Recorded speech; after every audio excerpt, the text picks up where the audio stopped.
Icelandic oddball Björk landed her first recording contract after her version of the Tina Charles hit I Love to Love was heard on national radio back in 1975. The following year, at just 11, the schoolgirl from Reykjavik released a children's album that sold 5,000 copies. By the time she was 21, she was fronting alternative rock band the Sugarcubes, who had a surprise hit with their single Birthday in the UK in 1988, a song about a 5-year-old girl who has a love affair with a 50-year-old man next door. When the Sugarcubes split up in 1992, Björk teamed up with Massive Attack producer Nelly Hooper. The partnership spawned her first international solo hit, Human Behaviour, and her album debut, which was declared Album of the Year by music magazine NME.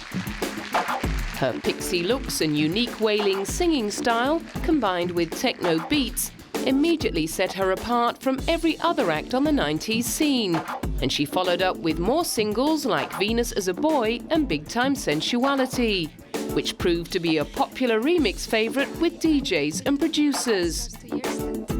Her second album, Post, explored dance and techno further, but by 1997, she was incorporating sweeping strings into her eclectic sound suite in Homogenic.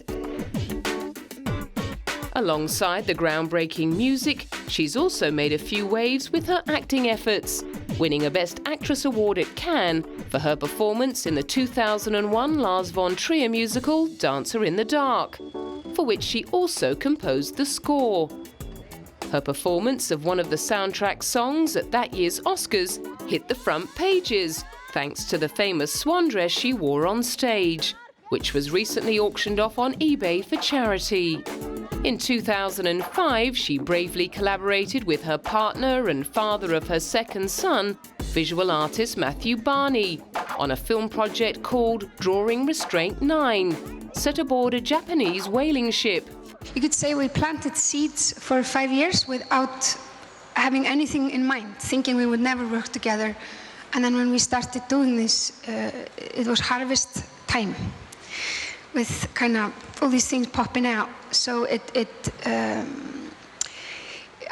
wasn't really planned. It just kind of naturally became the thing that was natural to do.